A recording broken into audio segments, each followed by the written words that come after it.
Então, começando pelos átrios. O átrio direito forma a parte direita dorso cranial da base do coração e recebe sangue da veia cava cranial, da veia cava caudal e do seio coronário.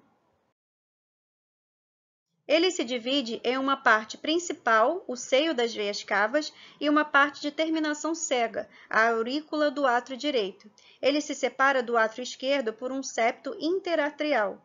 A superfície interna da parede da aurícula do átrio direito é fortalecida por músculos pectíneos entrelaçados que formam cristas irregulares na superfície desse átrio.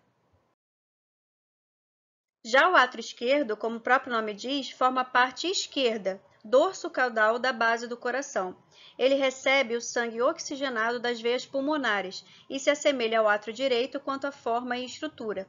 O átrio esquerdo, pessoal, se abre para o ventrículo esquerdo, através do ósseo atrioventricular esquerdo, e várias aberturas também marcam a entrada das veias pulmonares no átrio esquerdo. Agora, em relação aos ventrículos. Os ventrículos, pessoal, constituem a maior parte do coração.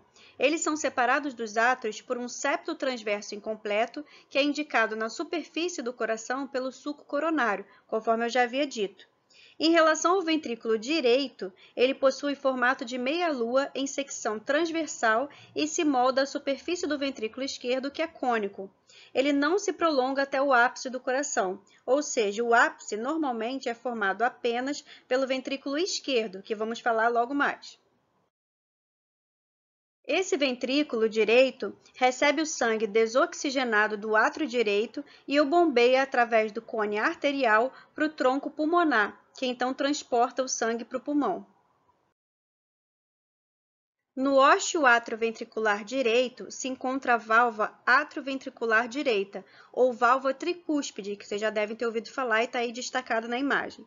Ela possui 3 válvulas que se fixam perifericamente aos anéis fibrosos do esqueleto cardíaco, que circundam o ósseo atrioventricular. As válvulas são fusionadas em sua fixação, mas se voltam para o centro da abertura. Cada válvula é reforçada por fios fibrosos, que são as cordas tendíneas, vocês podem ver aí na imagem também. Essas cordas tendíneas emergem das projeções musculares cônicas, que são os músculos papilares, e se projetam até a margem livre e a face ventricular adjacente da válvula atrioventricular direita. Como vocês podem ver aí nessas imagens, as cordas tendíneas se dispõem de tal forma que conectam os músculos papilares às válvulas e impede o prolapso da válvula para o átrio, quando os ventrículos se contraem.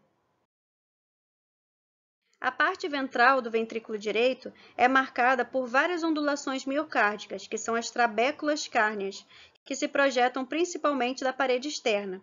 Acredita-se que elas reduzam a turbulência no sangue. E o lúmen do ventrículo direito é cruzado também por uma faixa ramificada ou simples, que é a trabécula septomarginal, e que passa do septo interventricular para a parede externa. E para finalizar essa parte de coração, o ventrículo esquerdo é cônico, sendo que seu ápice forma o ápice do coração. Ele recebe o sangue oxigenado dos pulmões através das veias pulmonares e do átrio esquerdo, e bombeia o sangue para a maior parte do corpo, através da aorta. As paredes do ventrículo esquerdo são mais espessas que a parede do ventrículo direito. No entanto, o volume dos dois ventrículos é o mesmo. O ósseo atrioventricular esquerdo é ocupado pela válvula atrioventricular esquerda, também chamada de válvula mitral ou bicúspide. Sua estrutura é semelhante à da válvula atrioventricular direita quanto à forma, mas ela é composta por 2 válvulas e 2 músculos papilares. O ósseo da aorta é a abertura do ventrículo esquerdo para a aorta ascendente. Ele sofre oclusão pela válvula da aorta durante a diástole. A válvula da aorta se assemelha à válvula do tronco pulmonar, mas os espessamentos nodulares nas margens livres das válvulas aórticas costumam ser mais evidentes. Perifericamente a cada uma das válvulas semilunares da válvula da aorta, a parede da aorta se dilata para formar os 3 seios da aorta, como vocês podem ver na imagem. As artérias coronárias direita e esquerda deixam os seios da aorta direito e esquerdo. A insuficiência cardíaca congestiva é causada por alterações no músculo cardíaco, que vocês já conheceram que é o miocárdio, ou nas válvulas do coração.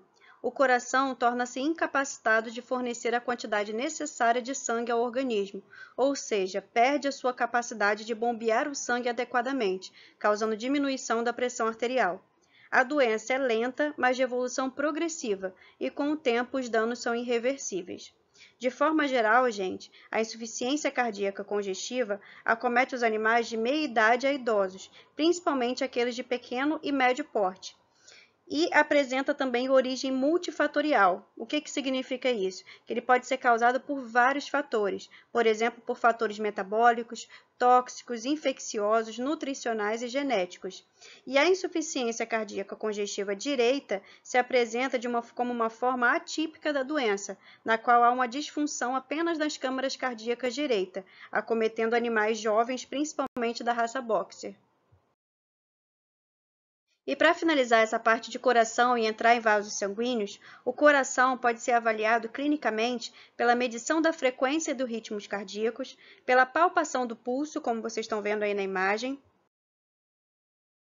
pela medição da pressão sanguínea e da pressão venosa central e pela auscultação do coração. Nesses quadros, vocês podem ver onde é o ponto de pulsação máxima do coração e a audibilidade máxima dos sons das válvulas cardíacas em algumas espécies animais, mas que vocês vão estudar mais a fundo quando tiverem a disciplina de semiologia e de clínica.